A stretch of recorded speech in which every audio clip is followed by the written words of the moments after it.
do wild stuff in this movie. It's very exciting action that you see in the film, but we did it all very safely and we took the time to do it. You can actually do really amazing, eye-popping things with horses. You just need the time to train them. You need months to train them, to get them ready to actually be able to do it so they don't get hurt. He keeps alive with this Colt 45. It's wonderful to have that humane sticker. That's why I put it so early in the closing credits. So to relieve audience members, to know that, oh, this was just make-believe. Everything is okay. This was just a fun adventure to watch, and nobody was actually hurt. The horses are as important as the people in this because, you know, I've always said the people have a choice.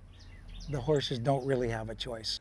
Quentin, he doesn't want to see the tick on the side of the horse get injured. He doesn't want to see a bug crossing the road get run over. He wants what he can get out of everything to a point, but hates injuries. Our stunts team are a group of rock stars. No one has ever done the kind of stunts with horses, with no animals injured, that we pulled off in this film. The Western is, you know, it's coming back little by little, and it's fantastic. But to do it right for Quentin, and knowing that he's not going to want to cut it up in chunks, that's hard work. There's a lot of other stuff that's been done, but not like this. It's got that Quentin Tarantino twist to it. Our big scenes are running down the hill and the big explosion. I think we had about 35 horses in that scene. Yeah, at least. I'm not sure of the numbers because we had extra horses, but I think 35 horses ran down the hill. You know, it's my 37th year doing this, and this is the show I've been waiting for. I've wanted to do something like this all this time. And knowing how many friends, kids, and relatives and everything I had on that, it was blissful stress.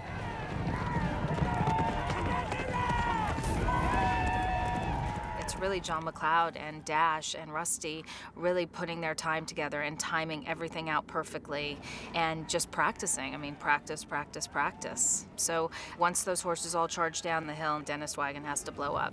For the explosion. Reading the script, obviously the first thing that popped in my head was how many horses are going to be falling, and Quentin said, you know, it'd be cool to kind of have maybe 7 or 8 horses fall. And I want it to happen from the explosion. You know, Quentin's, he wants big shots and he wants them real. So in my head, I'm thinking, okay, I need 15 falling horses because I don't think ever that they'll all go at once. So if he wants 7, I'm going to have 15. If we get 7 to go, we're going to be lucky. If 8 go, we're more lucky. If 10 go, we're killing it. 14 horses fell. Pass out the torches, please. Light them up. Everybody good? If you need another rehearsal, raise your hand. The rehearsal time was months. I replayed it in my mind 100 times. And before we started shooting, we did a rehearsal for Quentin. And it literally was all the horses all at the same time, which I've never seen. Nobody has seen that many horses fall at one time. Remember the cadence, 3, 2, 1, action, the explosion at 2. We tested it probably 5 or 6 times leading up to the night we did it at varying scales, trying to figure out what everybody was going to be happy with. Okay, let's clear out, guys. Quietly, please, for picture. The humane guys were brought in, we talked to them, everything was approved, Get it, boys. and pretty much went off without a hitch. Ready, stand, 3, 2, 1, go! Torpedoes in.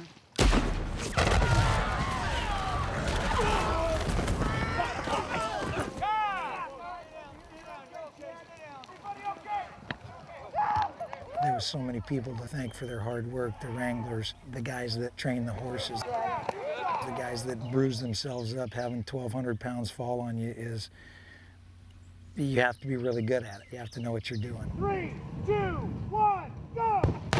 I had 3 of my sons working on it, and it was very satisfying because there was 3 different generations of stunt people there, from grandsons to sons to fathers. They were all there. You know, ever since I was a kid, I, for the most part, have worked, you know, with my dad. That's basically how I started. And it's nice because, you know, I feel the most comfortable with him. I know how he does things, and he's real big on safety, so. My kids have been, they grew up in it, you know. Wranglers and cowboys and stunt people, it's a cultural approach to life, you know. Their generations of their family have been doing this kind of work. I'm third generation in this business. My grandfather, my father, my mother, they did every Western from the late 30s all the way through the John Wayne era. I was raised on a Western movie set. Now my little brothers are following also. My little brother Chad is starting to come into his own and work a lot. And so, yeah, I mean, you know, I've always known it to be a family thing. And even the stunt guys that my dad grew up with, we've known, you know, our whole life, and kind of, you know, a lot of them I call my uncle because it's, you know, we're all just a really close-knit, you know, group. Bill, I'm going to be down here with Johnny McLeod. I was a proud father, a proud uncle. I was proud of everybody that night. I guess we can stop talking about that because I could go on forever. Dash was amazing. Old school, great guy, great crew, man, all those guys. Teaching me how to really, I knew how to ride a horse, but not really ride. For a guy that has accomplished everything he's accomplished in his life, Jamie started at the bottom and he got better every day. And it didn't happen by accident. He worked very, very hard at it, and he never missed a training day. When I got here, he had gone through a series of different horses, trying different things. And one of the horses that he had been taking lessons on was his horse. And immediately we took that horse and we started training on it to become a movie horse. I got a chance to ride my own horse in the movie, which was great. But my horse wasn't used to sets. So Dash was always there, look, the horse is gonna be a little spooked when those big screens come down, so just be cool. But they got me doing tactical things, so I knew what the horse could do. And that was really necessary because at any point, you know, something could go wrong. And having someone like Dash who was just always there to make sure we were completely thorough, all the way up until where I'm riding bareback. And he says, listen, you know, you gotta ride it a little further than we thought. But if you feel like you wanna jump off of the horse, and you're falling, just jump off. And I was like, all right, cool. Now the horse takes off and it's going 30 miles an hour. I'm like, how am I gonna jump off this damn horse? And we actually executed great, and he runs up to me and says, I'm thinking as you're about to fall off that horse, he says, I hope this guy didn't do anything that I told him to do as far as jumping off of, because it would be the biggest mistake in all of our lives. And we got a real cool kinship, you know. I really bonded with those guys, and which was really special. These people, Rusty, Monty, my new friends, they know about horses. It's absolutely incredible. They really told me how to read the behavior, how to feel the movement, and then riding is really a revelation. He's real into his part. He didn't want to just come out and kind of get the basics of riding. He wanted to learn how to hold your hands and how to sit and how to look, and came and rode more than anybody. Jamie and him were unreal. Even when it came to driving the wagon, he was great and just into it. He has an eye of what he likes, wants it to look like. Ta-da. So he told me what he wanted to accomplish, and he's gone for it as fully as he could. It kind of fit his character to let him be a little more elegant. Jamie is like the cowboy, let's go. Christoph is more refined. And you'll see Christoph working his horse in many different shots, and his horse bows for him. This is my valet, Django, and these are our horses, Tony and Fritz. But it didn't come without training. Christoph's a hard-working guy. Same with Jamie. This cast is unbelievably committed. You kill people, and they give you a reward? Certain people, yeah. Well, I'm Thel Reed. I'm a world champion fast draw artist, live ammunition, I might add. But I'm also training all the actors so they look like they're really hitting the target when they fire the guns and manipulate the old single-action guns. That's kind of my job. Thel Reed. Thel? Thel Reed, T-H-E-L-L.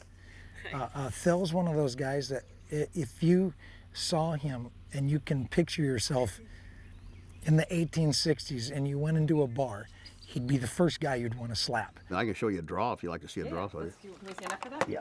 He's small in stature, he's unassuming, but he can shoot you 5 times before you can get the word I'm sorry out. Now here's a fast draw. As you can see, it doesn't take much time to get him out in the fire. Let me slow it down a little bit for you. And he's worked with everybody. He goes back to the John Wayne days. Every actor just about that you see spinning a gun and doing it really nice has been trained by Thel Reed. Well, I started when I was 7. So I had a little head start. Would you care to?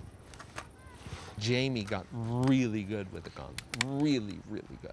I mean, he can twirl it any which way and land it in his holster, and you have no idea how he did it. Well, it's kind of a flourish back to the holster. You know, you take the gun, you twirl it like this, it goes to the leather.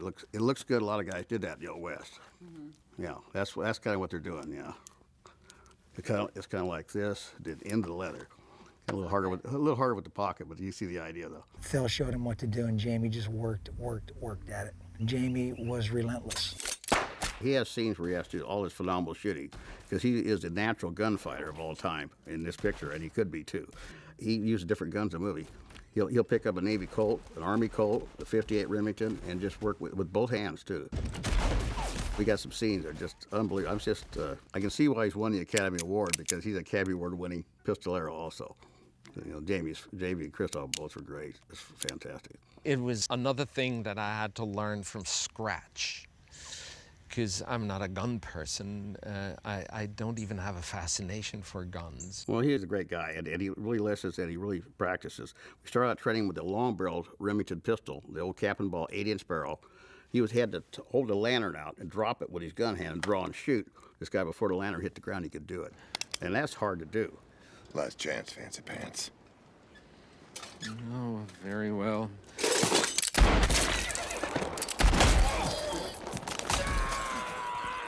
Oh, this is great. I've always worked with Quentin Tarantino, my favorite director.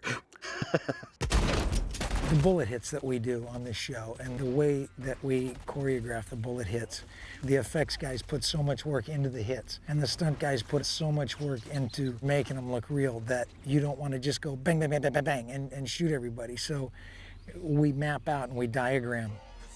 These guys work perfect. Everyone's paying attention, everyone's so focused because they have bought into what we're doing. You know, how many times have you heard people say, why doesn't Quentin Tarantino make a Western? Well, we're in it. And it's happening, and everybody that's here wants to be here. We brought in Terry Leonard, Buddy Joe Hooker, Walter Scott, and Hal Burton.